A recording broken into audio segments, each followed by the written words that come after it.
2020 hasn't let up, but we have to keep this economy rolling. This is the Truth Frequency Radio Network. We are TFR. Truth Frequency Radio.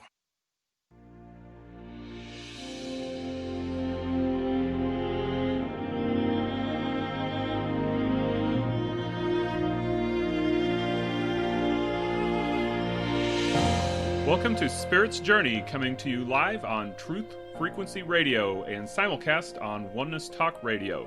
Your hosts are Patrick and Kathryn Andries. Join us each week as we explore a wide range of metaphysical topics such as dreams, astrology, intuitive readings, and life purpose. You'll receive practical guidance so that you can live your most awesome life. Learn more about what we do at intuitiveschool.com and connect with us on Facebook at Spirit's Journey Radio.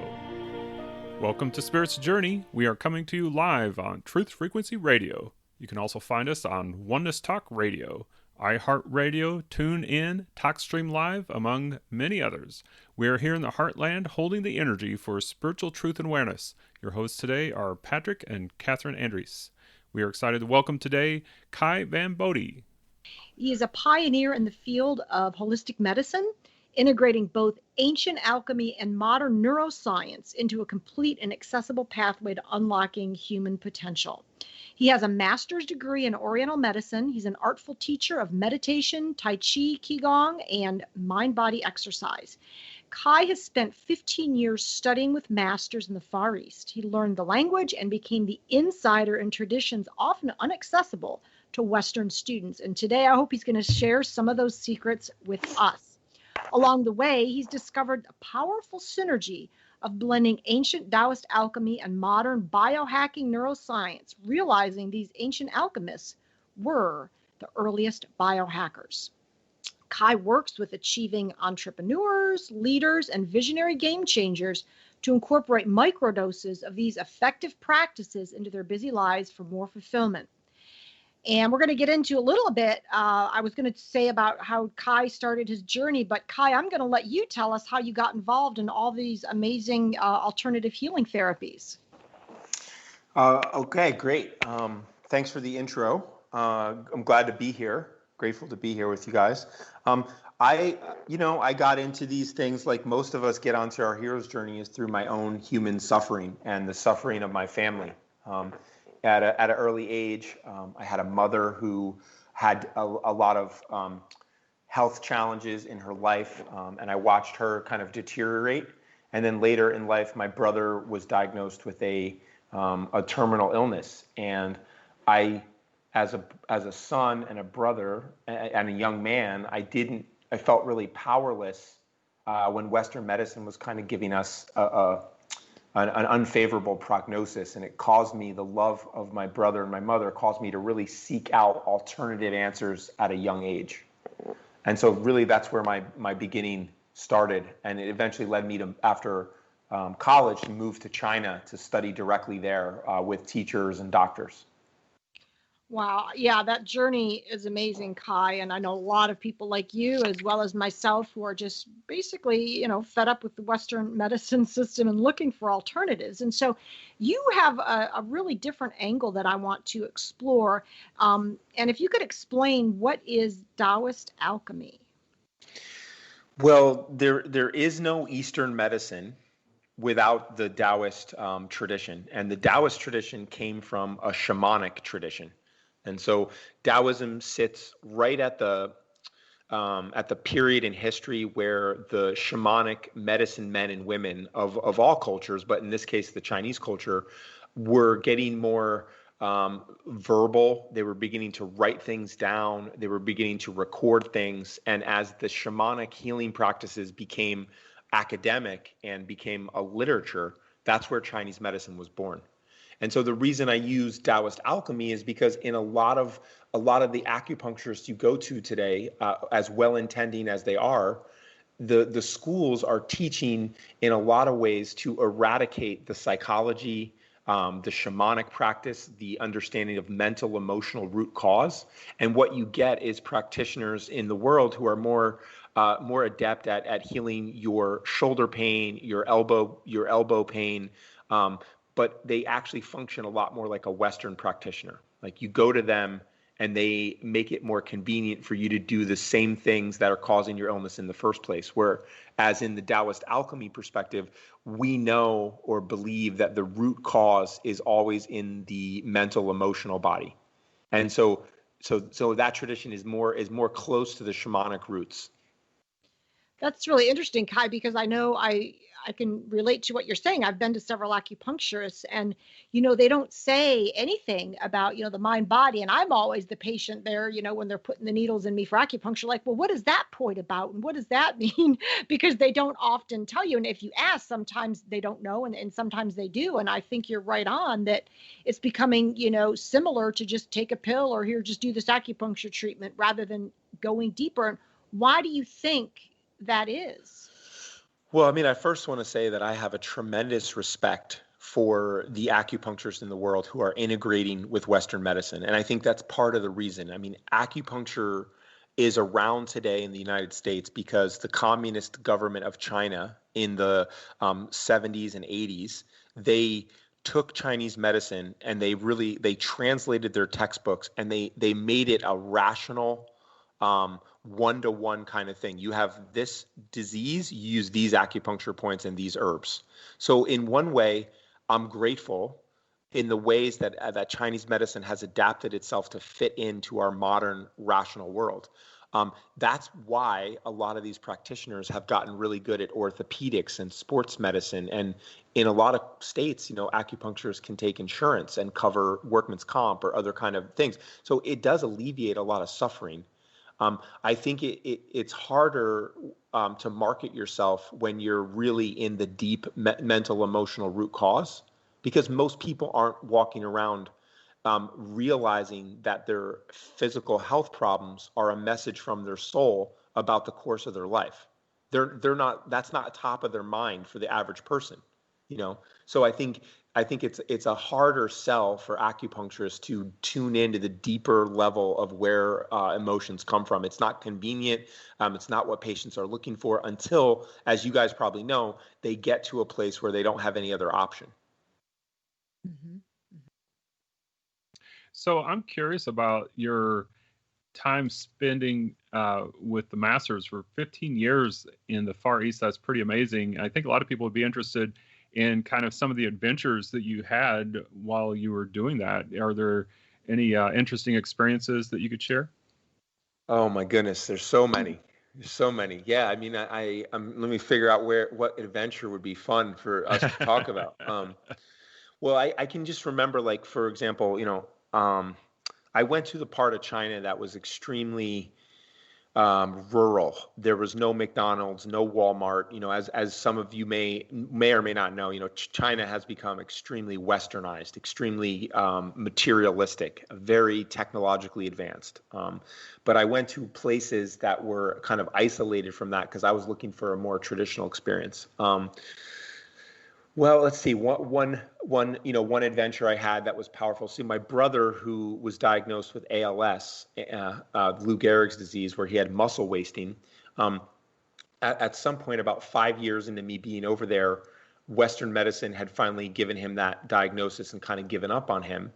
And I flew back from China and I told him that, he could have a different life in China. His money would go further. People wouldn't look at him as if he had a death sentence. And I brought him over there and we stayed with one of my mentors who was practicing a very old form of traditional Chinese medicine that included bee venom therapy, external applications. And we lived with her in this tiny little mountain town. And, every day she would, he had trouble swallowing. That's what usually kills people with ALS. A lot of times the airway closes. She would put like an herbal paste around his neck and we'd wrap gauze around it.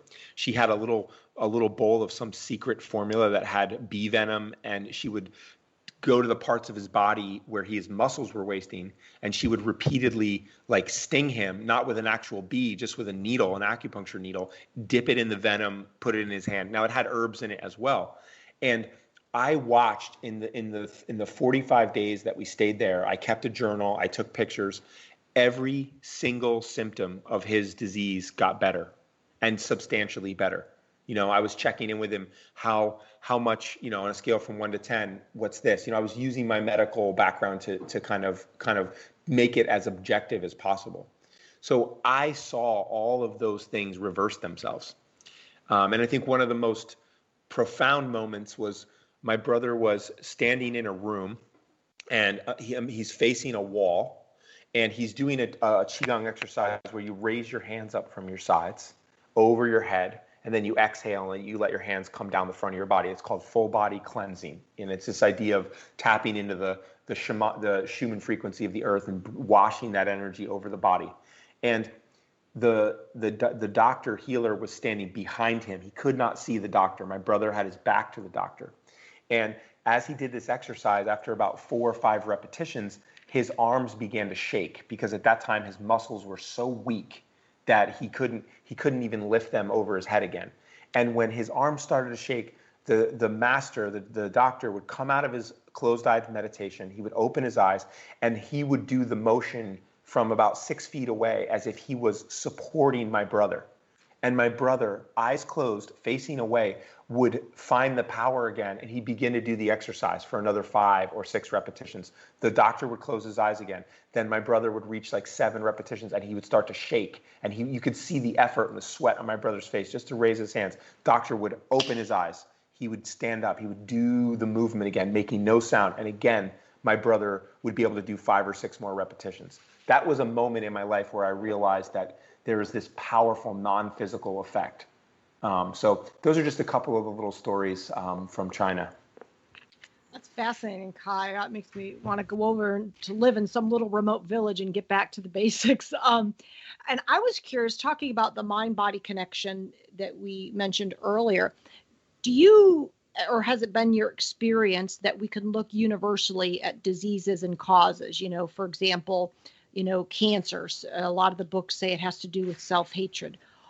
Or do you believe that it's more, that each disease, we can't say universally what the mental cause is, that it's different for each person? Yeah, I think that's a great question. That's a really good question. And, the Chinese have an understanding of the different organs and how different emotions impact them. So, for example, anger tends to manifest with problems in the liver.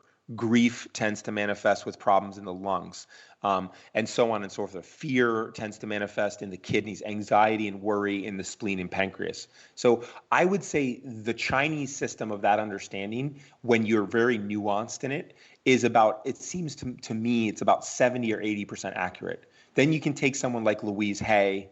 There's another gentleman, I don't remember his name, but he wrote a book called Messages from the Body. And it's like a Louise Hay on steroids encyclopedia of these very deep mental, emotional root causes. There's a guy in Germany named Dr. Hammer. He broke down the specific part of the body that cancer manifests in and what type of traumatic experience it's associated with.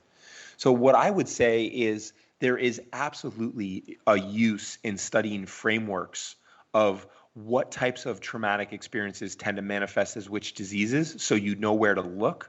And I also believe it's a map. It's not the territory. And so as a practitioner, I stay open to my intuition. I stay open to the unique individual in front of me. And if I can just say one more thing about that, that is part of what's been lost in Chinese medicine.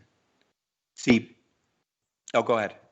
Oh, I was just going to say, yeah, I agree. There's another book, Permanent Healing, I've used before too. And I find those are really just a starting point, kind of like a gateway point for exploration. But that the real key is for each individual to get down to the point of, so what is it within me? It kind of points the way, though. Exactly. And I remember a case study that really blew my mind from the Chinese medicine tradition, which is where 2 patients both came in with the exact same type of cancer. But one patient was a 27-year-old, very pale, very skinny, very quiet-voiced woman who was a vegan most of her life. And the other patient, same exact type of cancer, was a 42-year-old male, overweight, loud, booming voice, lots of red inflammatory signs and symptoms. And the irony of this was, the the woman's path to health, they both recovered. The woman's path to health was to actually eat grass-fed red meat and to nourish her body and to begin to get in touch with anger and her power. And the man, his path to healing was actually adopting a plant-based, more vegan diet, heat clearing foods. And for him, it was actually transmuting his anger and getting more into his grief and his compassion. And both of them healed. And yet if we had used the raw food approach for both of them, it's likely that vegan girl might have died. Because she actually needed blood and red meat. She needed chi. She needed nourishment in herself. She needed to find her voice and her anger, whereas the man needed to release his anger. He needed to purge his bowels and get toxins out of his body that accumulated over years. So when I was able to witness that case study and see the success with completely different modalities, yet the same Western diagnosis, like my mind can never go back. So, yeah. Yeah, that is one thing that I find interesting too, looking at the Eastern philosophy, working with the elements, and like you were talking about releasing heat out of the body and different things like that. So there is definitely a different perspective of looking at the mind-body system. But one thing I do really like about it is that there is more of this tendency of looking at the mind-body system as one whole system, instead of what I feel like the Western philosophy of healing is doing so many times, is just like subdividing all these little parts.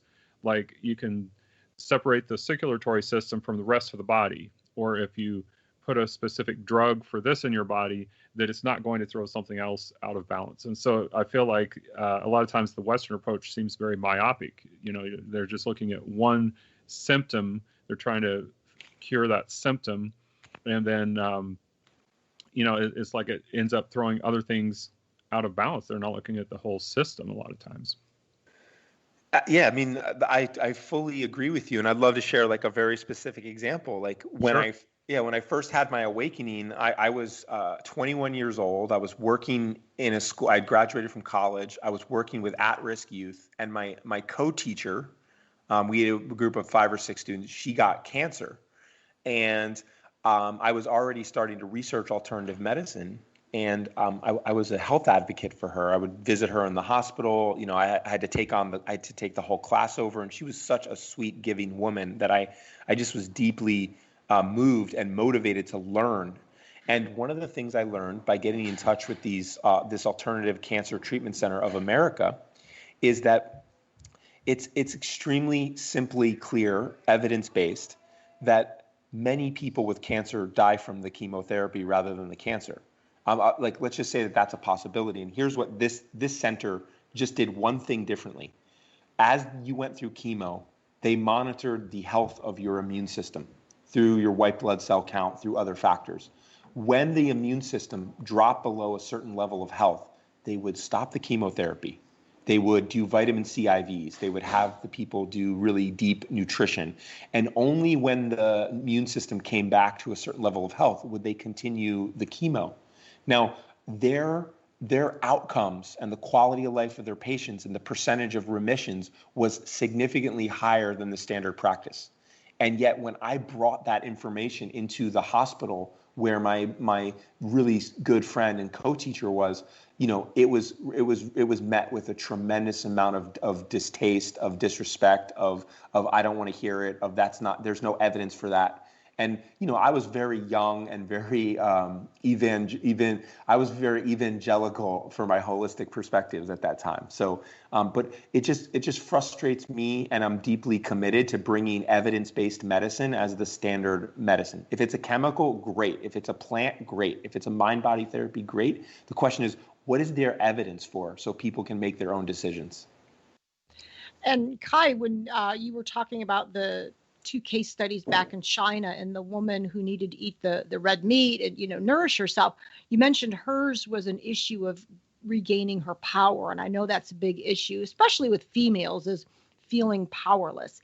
And so could you describe what is the pathway of power? Well, the pathway of power is just a system of human potential, healing, peak performance that has come through my life.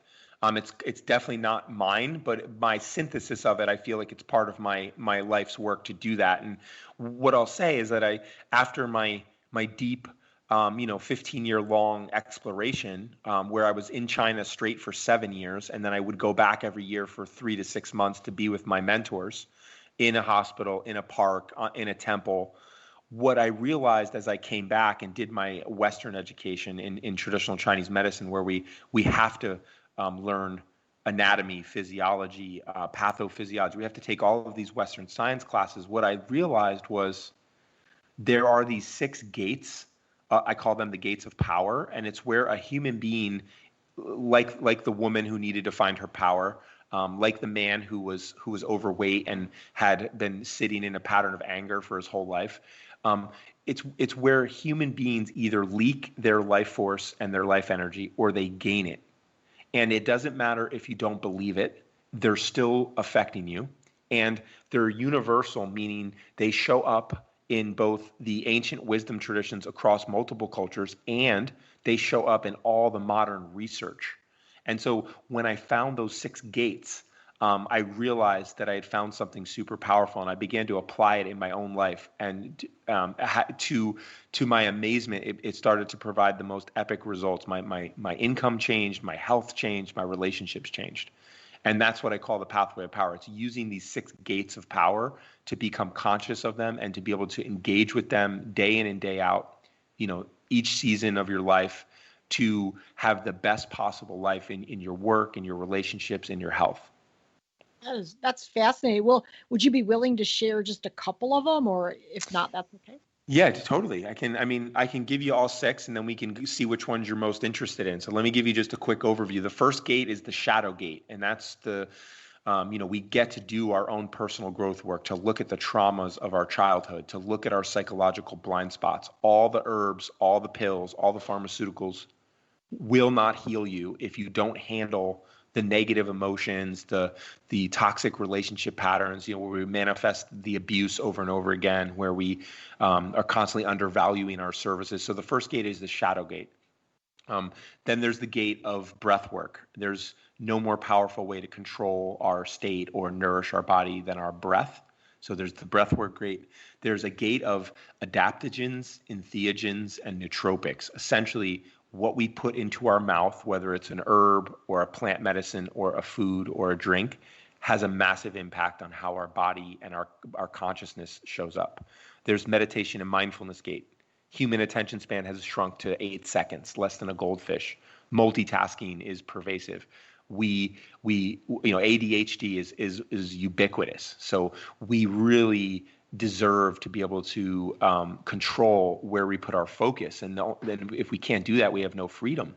So meditation and mindfulness. And then the final 2, if I'm counting correctly, one is what I call noble movement.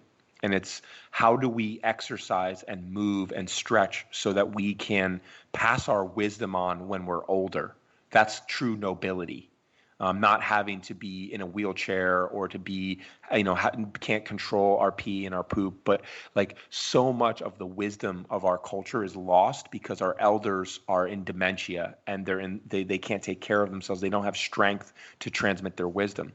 So noble movement is how to exercise so that we can live long. We can have free range in our emotions, more emotional expression.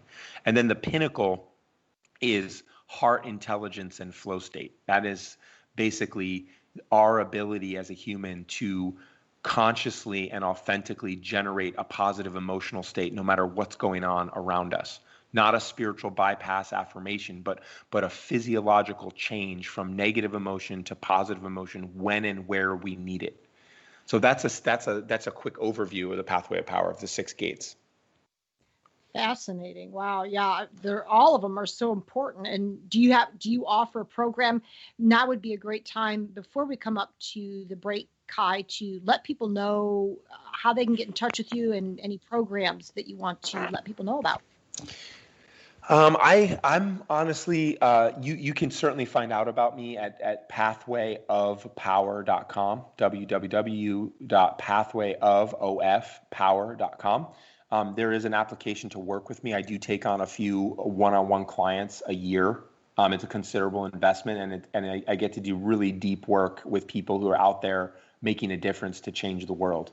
I have in the past run group programs where I teach the 6 gates of power over 8 to 12 weeks, and I will be releasing a self-paced study course in the next 3 months or so, which I will be happy to put right there on the website. And then finally, if you go to Facebook to Kai Van Bodhi, KaiVanBodhi, I have a free Facebook group called the Pathway of Power Dojo, where I do interviews, I share breathwork practice. I mean, it's a ton of free value and content on there. So those are 3 ways you guys could, if people are interested in making the gates of power more relevant in their life and taking advantage, they could find it there. So people are listening all over the world. So can people work with you at a distance? Yeah, absolutely. My coaching programs are all done through Zoom calls, and I sometimes get herbs sent to people, sometimes send biofeedback equipment to them to utilize to check stuff out. I occasionally do functional medicine testing if people are really having health challenges, but absolutely all of my work for the last 4 years has been mainly online. So yes, they can. All right. Well, thank you for that. And we will be back for the second half here in just a moment. We're getting ready to go into a short break. And so during the break, please be sure to check out our Spirits Journey page at tfrlive.com. This is Spirits Journey on Truth Frequency Radio, Oneness Talk Radio. We will see you on the other side.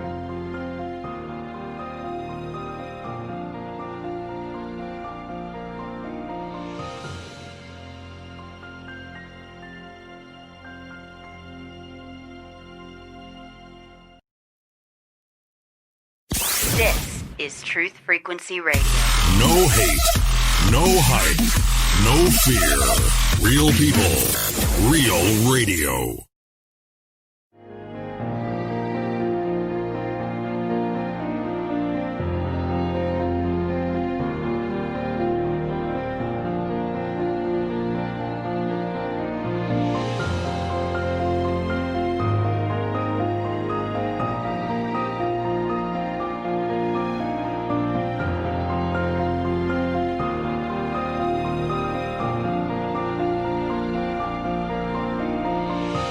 We are back from the break. This is Truth Frequency. This is Spirits Journey on Truth Frequency Radio and Oneness Talk Radio, and we are here today with Kai Van Bodhi, who is a pioneer in the field of holistic medicine.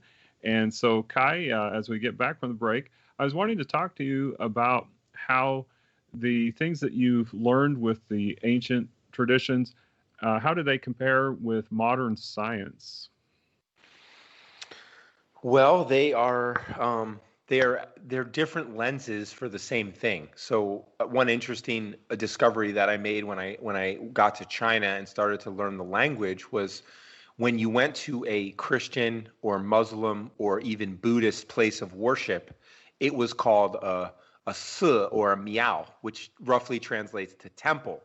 But when you went to a Daoist place of worship, it was called a guan, which means to observe.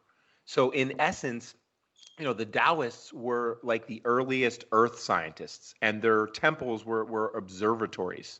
And they were kind of practicing that hermetic tradition of like as above, so below, as within, so without. So they were from very early times meditating on our bodies, experimenting with herbs. So they were really early scientists. They were heavily based. Only their microscopes and their telescopes were their eyes and their internal, interoception. So in a lot of ways, they have for at least 10,000 years been reliably practicing breath work, stretching, herbology, and they have been passing down what worked and what didn't work from generation to generation. And so in that same way, it's a lot like our peer-reviewed science to a degree where different masters, different practices would be challenged by competing schools, and they would have meetings where people would demonstrate different medical techniques, and they would like try to outcompete each other. So, in just a lot of those ways, both modern science and these ancient alchemy traditions were based in truth, They were based in results, and they were in a lot of ways based in objectivity. So a lot of the Taoist philosophy goes back to Lao Tzu, correct? Absolutely, yes, absolutely. So how does the Taoist philosophy then work into the overall approach for healthcare and alchemy? Yeah, I'm going to go out on a limb here and share what is probably one of the most profound teachings that I received during my time in China, which is that all of life is created by the alchemy of fire and water. So see if you can come on this journey with me. Sure. Yeah. So before the Earth had come into the orbit of a sun, it was just a ball of rock and ice. And over time, as the Earth stayed inside of the sun's orbit, the ice began to melt. And as the ice melted and the Earth became warmer and warmer, eventually there was steam. And that steam and the magnetic field of the planet, that's what creates our atmosphere. And we understand that there is no life in the sun. And there is no life in a place that's completely frozen. So the fundamental alchemy of life is of hot and cold, of fire and water.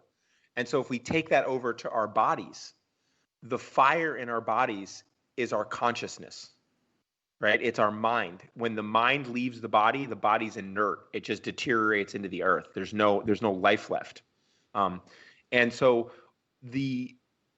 on the simplest yet most profound level, and this comes from the Tao Te Ching, the foundation of health is how deeply can we penetrate our mind into our body? How deeply can we allow our consciousness to be in every cell of our body? And the more stressed we get, the more emotional trauma we have, the more we dissociate from our body, the more we live in our head, the more we live in the future and in the trauma of the past. Of course, disease is going to set in when you do that, because the body's intelligence is being squandered out into the future, out into the past. It's not in the present moment, and it's not in the tissue.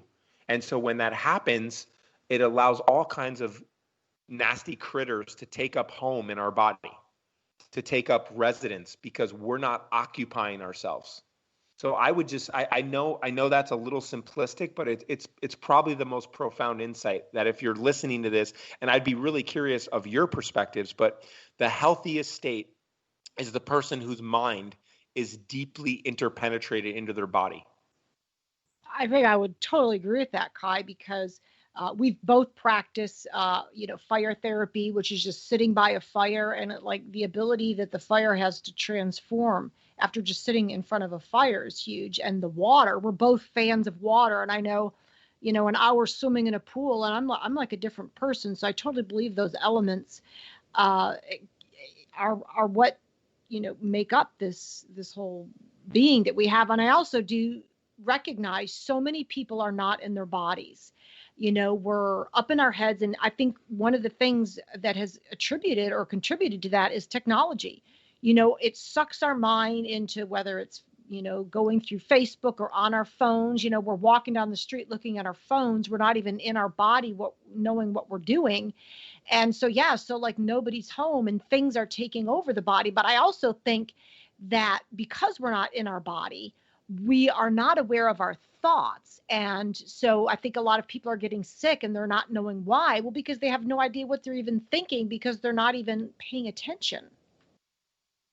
And I would agree with that too. My background's in physics and metaphysics and biology, and just looking at it from a biologist, we know that the metabolic process of the body creates heat. That's why we have an average temperature of 98.6 degrees Fahrenheit. So, our body is literally, producing heat all the time. So even though, some people may not think of that as fire, because we're thinking like the fire in the fireplace that is too hot to touch. I mean, our body is literally on fire all the time, as well as, that we're over 70% water.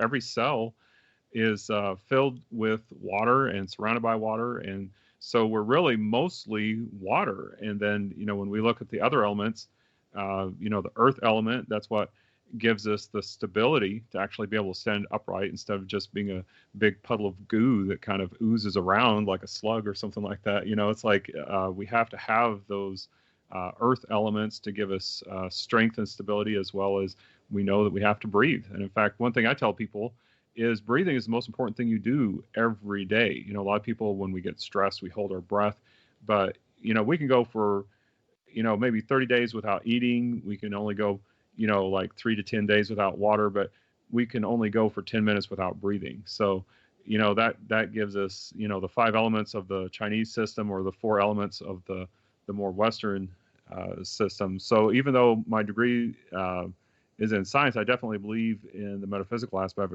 of it too, and totally am on board with what you're talking about as far as our consciousness needing to be in the body. I mean, that's essential, and I believe our body really responds well to direction when we give it direction and focus our mind in that way. Yeah, I mean, I love that. I love your scientific background. I mean, I'm just fascinated at where these two wisdom traditions, both modern science and the ancient ones, overlap. And I'll just share a story that one of my mentors shared. One of my Daoist mentors, he would tell this story, and he would say, your heart and your mind, your emotions and your thoughts are like parents to the family of your body. And the liver, the lungs, the kidney, the spleen, they're like the children that live inside the house. And what's happened in modern time, he would say, is the mother and the father, the heart and the mind, are out working all day. And they're in the past, they're in the future, they're trying to obtain goals, they're worrying. And what happens when a mom and dad are never home? Let me ask you guys that. What happens when mom and dad are never home? What happens with the kids? Trouble. All kinds of trouble, right? Exactly. And he told the story with that kind of humor. And he said, yeah. And so let's say, mom and dad are at work and they get a call from school and it says, hey, your liver is misbehaving. Your spleen is misbehaving. Your kidneys are misbehaving. You have a urine problem. You have this problem, right? The mom and dad come home. And what happens when the mom and dad come home and try to discipline children if they haven't been there for weeks or months? Children don't listen. It requires you to come home again and again and again. So I'm sharing this because the level of mind-body healing that I saw in China was happening because these elderly men and women, some of who came to my mentor, teacher, Tai Chi teacher for a healing, they would stay with him for a year or 2 years, and they would be practicing Tai Chi, meditation, breath work, 3 to 4 hours every single day, 7 days a week for 2 years. We want to run into a yoga class and get fixed in one 90-minute session. And what I saw over there with the Chinese is they combine this work ethic, this willingness to really learn meditation and mindfulness, to really practice Tai Chi, not in a weekend intensive, but every day for 6 months or 8 months. And, I've done everything I can to extract the most functional, beneficial parts and put them into my system for busy people.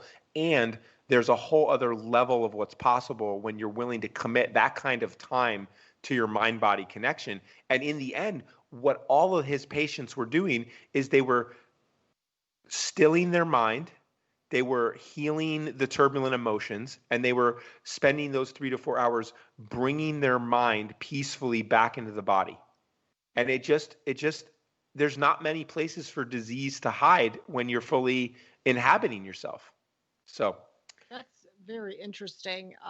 And Kai, I wanted to quickly go back to, you talked about the 6 gates of power, and the 6th one was the heart intelligence, to be able to consciously generate a positive emotional state. And I heard a quote, I'm not sure if this is correct, but it was something like, if you can't control your emotions are controlling you. And I know right now in the world, the level of fear is over the top.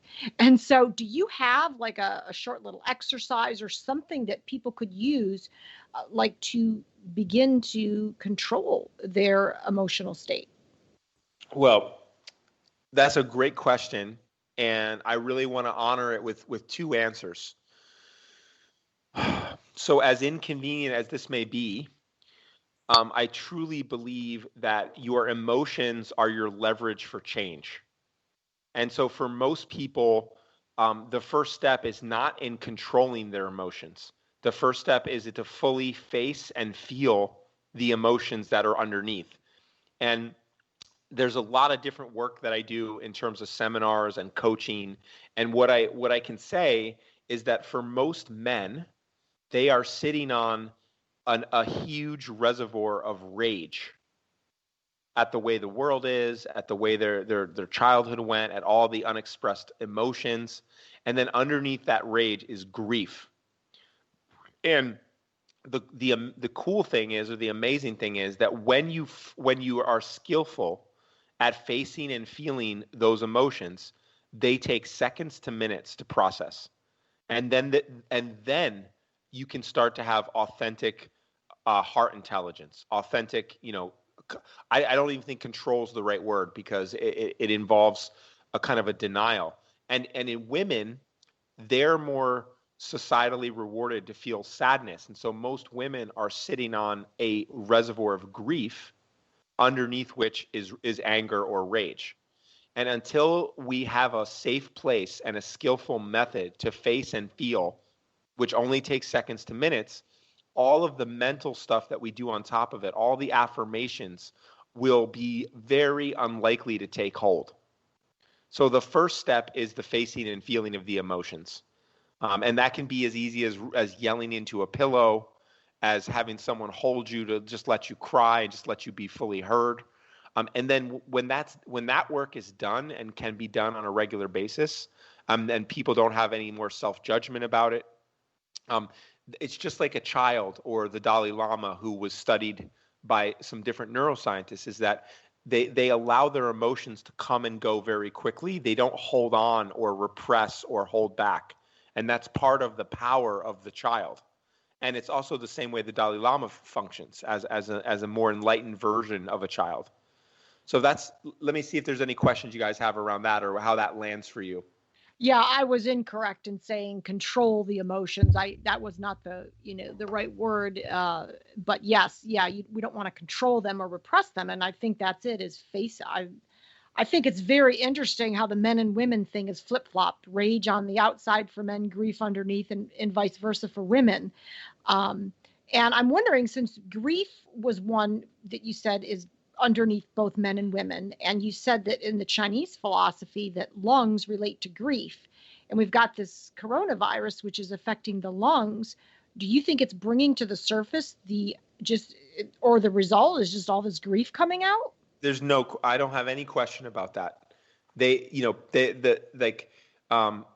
hard to make sense of any of the coronavirus stuff, but if we want to look at who is most at risk, right? It's people with upper respiratory diseases and people that are immunocompromised. Well, in Chinese medicine, the lung is the immune system, and we know that. I think even a relatively open-minded, non-holistic person can, if they were to think about the people who have COPD, heart disease, lung disease, what you're going to find in those people is that they have not dealt with their emotional issues. You don't have to go into Louise Hay or anything like that. Like, you can see people that are older and have heart and lung disease, they don't have a big free range of emotion. They usually are sitting on top of some traumatic experiences that haven't been integrated. So absolutely, if that emotional energy is not liberated, you will be really susceptible to colds, flu, and viruses for sure. It was really interesting because when I did some research in some of the things that we've learned from our health readings and other people who have done readings similar to ours, that a lot of what came up is that it seemed to be related to people feeling like they were not going to be able to fulfill their desires. And that was one of the things that led to a lot of respiratory things. But then also there's this component of it being kind of a blood disorder, because it really impacts your body's ability to absorb oxygen, it seems like.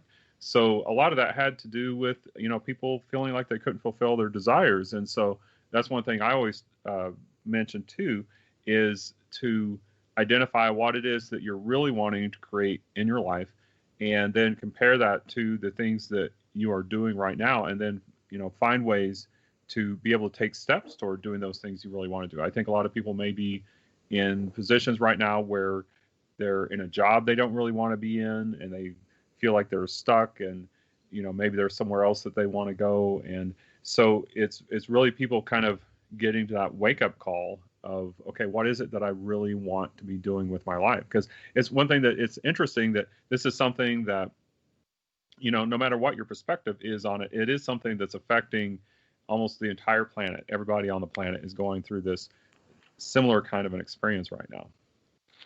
I so love what you just shared. That was a breakthrough, because think about this, you guys. What when you don't get what you want, what are the two possible responses to that?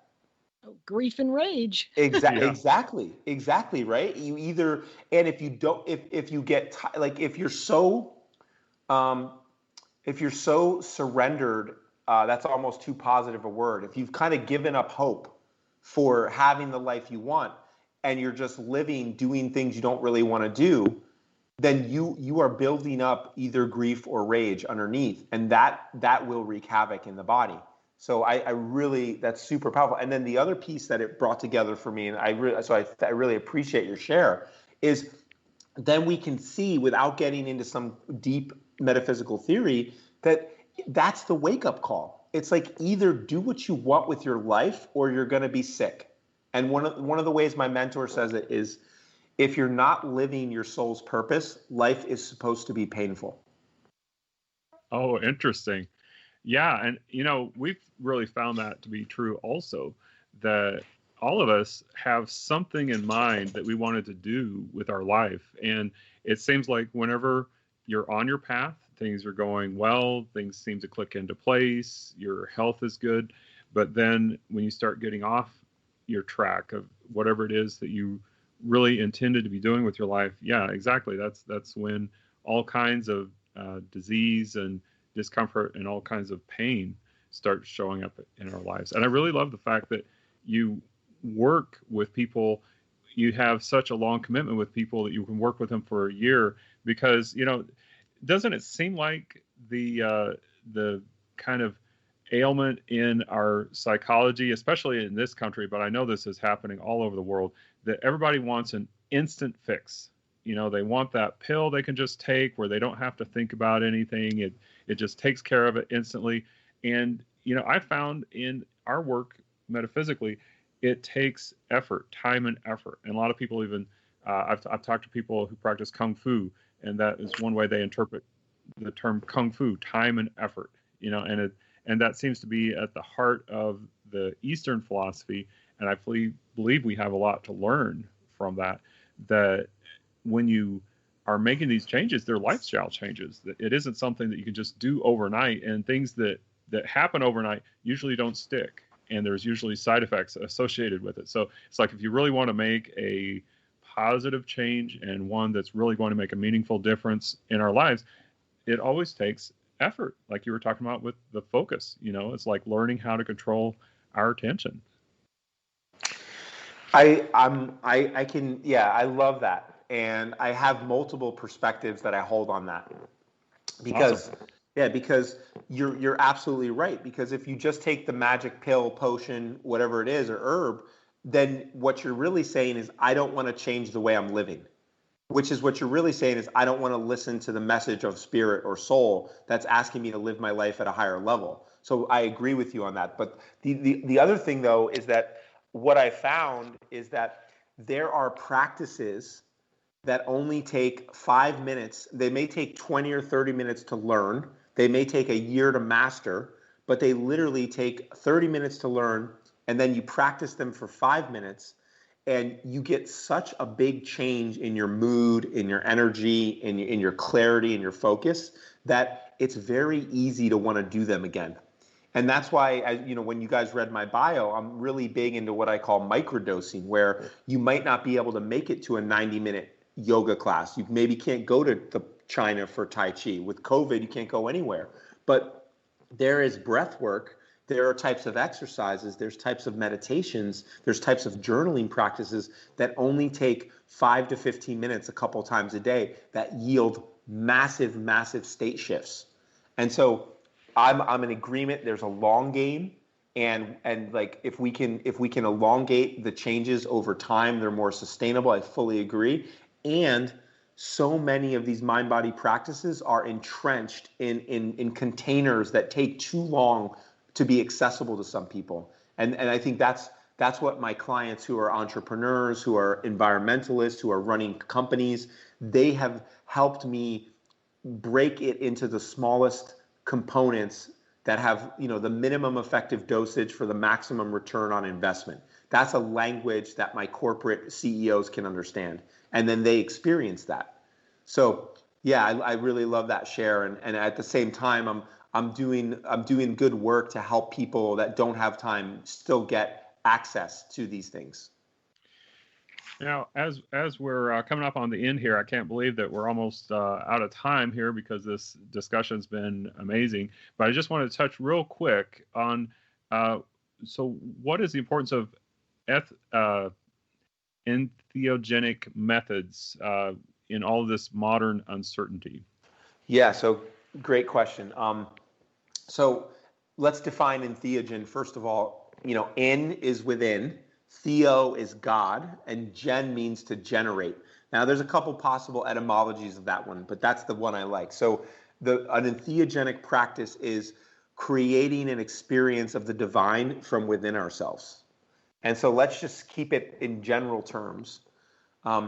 There is really no place in the world right now to get certainty. Whether with the news, with COVID, with civil rights that being what they are right now, with people not being able to trust the media to a certain degree, I've just realized with my brother and my mother and my father all passing that there's nowhere to get solidity or certainty out in the world. It's one of the basic human needs.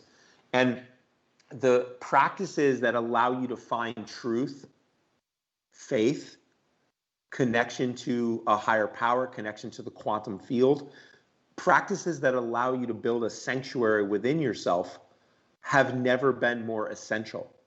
And whether it comes from meditation or breath work or spiritual reading or a plant medicine or an herb, it doesn't matter to me where the practice comes from. What matters is, does it connect you to a deeper truth inside yourself so that you can be the lighthouse in the middle of the storm? That's awesome. So real quick here before we go, what is your preferred method of people contacting you if they want to apply for being able to work with you? They could friend me on Facebook and direct message me, or they can there's an application to work with me on my website, www.pathwayofpower.com. There is also, just to give some value to the audience, there is a power leak assessment. It's a quiz that you take. It's pretty extensive. It takes about 12 minutes to take on average, and it will, if you answer it honestly and vulnerably, it will tell you which gate of power you're leaking the most energy from, and therefore could get the most value out of implementing, and it will give you a 3 to 5 minute training.